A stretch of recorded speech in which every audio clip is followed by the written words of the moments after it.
we ready yet? You've been ready, girl. Hi there, Mikachi here. Today we are going to be doing my April wrap-up and May TBR for the books I read / want to read. Don't mind if you hear random noises. I have so many animals and they're just like all over the place right now.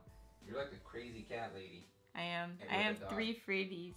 But the dog is mine. Come here, Levin. I have read 6 books this month.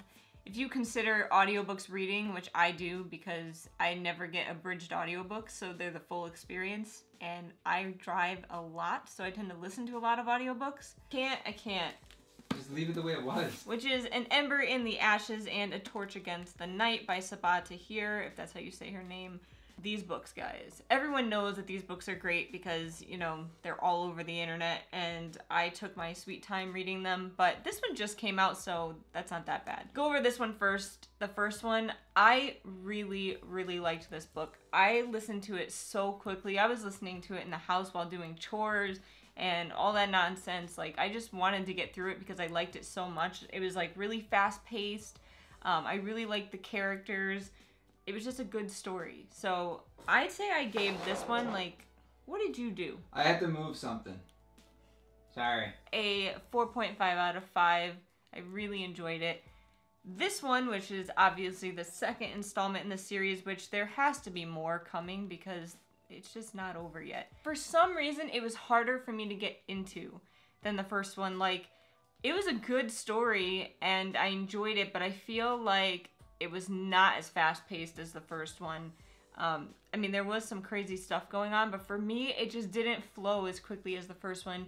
I did end up really enjoying the story. I'm looking forward to the next one. I thought it ended well. So I'd still give it a 4 out of 5, but I don't like it as much as the first one. I know I'm crazy. Next, I read A Monster Calls by Patrick Ness. But I guess it was, I'm never going to be able to say that name. Saibin Dowd? I'm sorry, I'm butchering that name. But basically, the story came from a different person who ended up not living to actually create the book on her own. Who says not living? I don't know. Anyway. I guess it was written by Patrick Ness, but the original story was by Saibin Dowd. I don't know. But basically that person ended up passing away before actually making this book, so Patrick Ness created it. This book, I mean, anyone who's seen this book on YouTube knows that, like, it tugs at your heartstrings and it really, like, hits you in the feels. And I was no exception to that. I bawled my eyes out reading this, like... Do you know where the feels are located? In your heart. It's your feels. Oh. Really? What are you doing? Can you repair the feels? No. What if you get hit too hard? They're... Oh. Are you pooping? The cat. Yeah, this book definitely... It's told through the eyes of a 13-year-old boy. So you're basically embracing sickness and death and all those deep, heavy things, but through the eyes of a child and how he grows and learns to accept it. It's really surprisingly deep for a book that's basically a picture book, and for something told in the eyes of a 13-year-old. It has a lot of really cool pictures throughout it, but whoa. Yeah, it's really neat. This book is really good. I mean, it's a super short read. I read it in 2 sittings, but it's definitely worth it. It looks good naked too. Look at that. Some things just do. But I would say I gave this book a 4.5 out of 5. Up next, we've got Daughter of the Pirate King by Trisha Levenseller. This was in my March Owl Crate. Nailed it. Box. So we will link a video for that if you want to see us unbox the Owl Crate unboxing. But did somebody already win it? Yes. Okay. So you can't win it anymore. But you can win the next one. Yeah, you can win the next one. If you watch our current one, which is the April Owl Crate unboxing, maybe we should link that one. I don't know. So we'll link it. We did an April Owl Crate unboxing, which you can find in that video, or it will be in my book haul video. But anyway, I was really excited for this book because I like pirate stories, and it seemed like a cool concept. Basically, this girl wants something off of this other big pirate ship, so she comes up with this plot to get captured in order to get that off of their ship. I don't know. It was okay, in my opinion. Maybe people don't share the same opinion. It seems to get good reviews, but I found that the character development wasn't really that complex. The story was okay. I found that, like, some of it was just cheesy, in my opinion. Like, some parts, even, like, toward the end of the book, I was just reading it, and it just seemed kind of cheesy. And I was like, I don't connect with this at all. But I got through it, and it was a decent story. It's going to have a sequel, which, you know, most things do nowadays. But, because it definitely ended on a note where there's going to be more. That came out weird. It was a fun book, but it wasn't like that complex. So if you really want something like just easy to read, pick up and go, and kind of a neat story, but there was basically this big like moment, like I would say halfway through the book, where you find out something about this character, and I was just like, there is no way that shouldn't have been mentioned before and now, and it was thrown in there, and I was just kind of like, what is going on? I gave it a 3 out of 5. It was enjoyable enough to finish, but I don't think I'll ever read it again. Next. City of Glass and Clockwork Angel by Cassandra Clare. Like I said, everyone's read these books. I am super late on the bandwagon. But I finished City of Bones like 8 years ago and then never went on with the story for some reason. And I read it like 4 years ago, and I was like, eh. He didn't like it, but I mean, City of Bones isn't the best one. I would say it better be the worst one. Otherwise, I will never read these. It's definitely not the best. Is it the worst one so far? Yes. Okay, good. So it only gets better. It only gets better. Good. So, yeah. So sort of. Ew. Sort of. Ew. So basically, I'm sorry if you already know this, but there are 2 completed sort of series right now. So there's the Mortal Instruments series, which is 6 books, and there is the Infernal Devices series, which is 3 books. The order I decided to read them in, since I'm kind of new to the Shadowhunter world, I read them the first 3 of the Mortal Instruments. So I read in March City of Bones and City of Ashes, which are the first 2. This month, April, I read City of Glass, and then I'm going to read the Infernal Devices trilogy, which is Clockwork Angel, Clockwork Prince, and Clockwork Princess. So this month I managed to finish these 2, and this book, oh my god, I loved this book. I could not put it down. I think I finished it in like 2 days or 3 days. I finished it super quickly, and I just ate it up. I gave it a 5 out of 5 because it was... What? Yeah. Jeez. I never give anything that high rate, but like I couldn't find any faults with it. I loved reading it. I really just liked it, and I couldn't put it down, and I just thought it was a great ending, because if you know, like, this was originally supposed to be the end of the Mortal Instruments series, but then after writing other stuff, I don't know the order, the publication order, but she decided to continue on, you know, the Jace, Clary, Simon, Alec, all those people. So there is a 4, 5, and 6 now, but it was originally supposed to be the ending. I thought it just ended really good. I loved it. I really did. So that's like the original trilogy. Yes. And then they came out with the prequel trilogy, and now and then they came out with the sequel trilogy. Star Wars, boom, roasted, done. Clockwork Angel, I just finished today, actually. And as you can tell, I had to take some notes for this book because... Tell them what I was doing when you were finishing that. Sleeping. I was napping. Yeah. There's a difference. Which was like me yesterday. For some reason, I slept all day yesterday. It was really bad. I was flying this morning. Flying hard.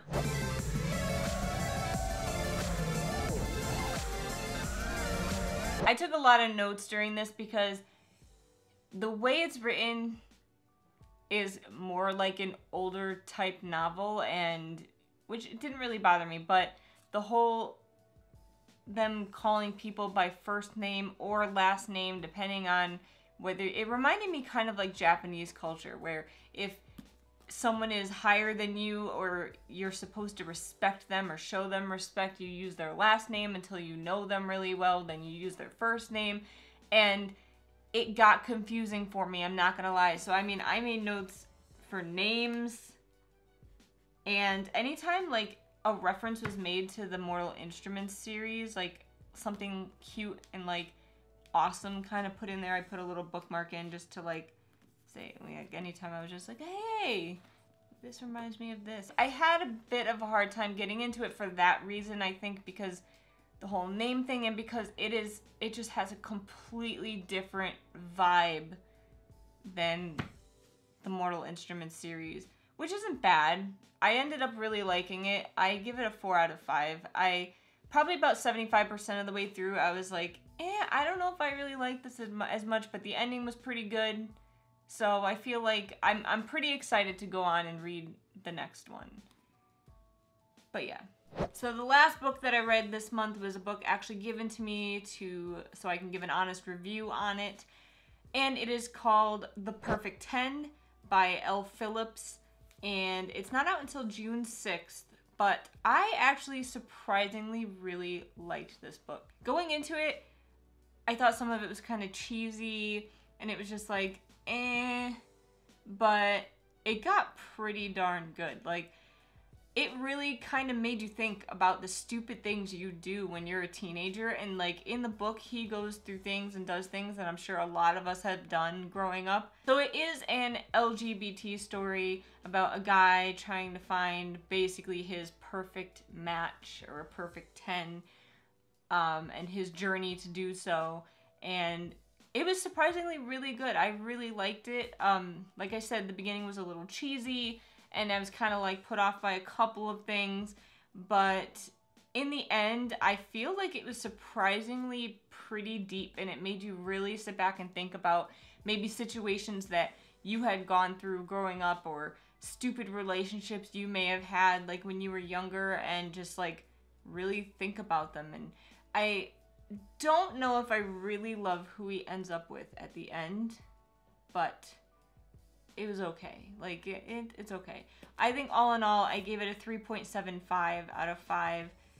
What? It's a 7.5. You've never done a 7.5 before. Because it's not quite a 3.5 and it's not quite a 4. Like, yeah, 4 is pretty good. Like, 4 is pretty. It is high. Good. I do recommend it. Like, if you like coming of age / LGBT / love-ish stories, like, it's pretty darn good, and I would definitely recommend reading it. There were just a couple things, like I said, that kind of like, I feel like it was pretty well written, and I enjoyed it a lot. Phone has been on the whole time. Cat. Are you allergic? No, but like their hair got in my nose, and now I'm just like dying. In your nose. Yeah. Blow it out. It's not working. That's not how you blow it out. You need to stick your finger in one hole. That is not gonna happen. Push out the other side. You gotta go like this, like hook it in there. Ew. Now on to my May TBR. I am usually not good with going through my TBR list like I say I'm going to, but this month I think I'll be really faithful to it because the dog's like throwing up or something. No, she's okay. She just gagged a little. She's a little gaggy. I think I'll be faithful this month though because I really... Anyway, let's tell you why. First book is The Upside of Unrequited by Becky Albertalli. From what I can gather, it's like a coming-of-age story and having a bunch of crushes, but then really having like people that crush on you back and like first love and stuff like that. I don't really know, and I don't really want to know I hate? A lot going into it. I hate coming-of-age stories. I like it. They're so boring. What do you mean boring. You hate? That's Harry Potter is totally coming of age. No. Sometimes a coming-of-age story still makes you learn things in your 30s. It's the same thing every time. It's like literally, it's like not another teen movie, you know? It's like just another... I've never seen that. Yeah, neither have I. I think I have. I don't know. Because they all blend together. That's the problem. No, they don't. Some of them are really good. Name one. I don't know. The Name one I just read was pretty good. Which one was that? I enjoy them. I think they're cute. I'm looking forward to it. I'll let you know next month what I think. Next, I'm just gonna put these two together because I'm sure you guessed I want to get into... Matches your shirt. Yeah. Clockwork Prince and Clockwork Princess. I don't know if I'm gonna be able to get both of these done in May because this one's pretty darn big. Bro, come on. You're gonna read those in like a weekend. If they're good, together. I can. But I mean, sometimes, you know, work catches up with me and just life, but that's a lot of pages to read. That's a lot of pages to read in 1 month. But that would take me like a year. I'm pretty excited because I do like the way that the Clockwork Angel ended, so I'm looking forward to see what's going on. And people say that this series, this, you know, Infernal Devices series just gets better like the other one, so let's see. We'll see. So lastly, along with a bunch of you, I'm sure, I'm going to be reading A Court of A Court of Rainbows. A Court of no, Unicorns. alright, hold on. Accordions. A Court of Wings and Ruin by Sarah J. Maas, which comes out on May 2nd, which I have pre-ordered, so who knows when I'll actually get it in, hopefully by the 4th. But I actually plan on listening to that on audiobook because I read the Court of Mist and Fury and the Thorns and Roses on audiobook, and it was really good. Like, the narrators are, I think it's only one. And I do recommend the audiobooks if you haven't ever listened to them. I definitely think that Sarah J. Maas's Throne of Glass series has a better audiobook version. Like, that whole series, I just love the person that does the audiobook. But this one's okay too, and I will probably pick it up on audiobook because, you know, I don't have time to read everything, and I'm really looking forward to it, and that will give me something to listen to on my work adventures. So thank you guys for watching. If you are excited about reading any of these books and want to pick them up for yourself, we will leave an Amazon link down below, which you can use to purchase them at no extra cost. And I hope you enjoy them. Let me know what you think. If you do pick up some of these, let me know if you have read some of them and you're excited or you like them, blah, blah, blah.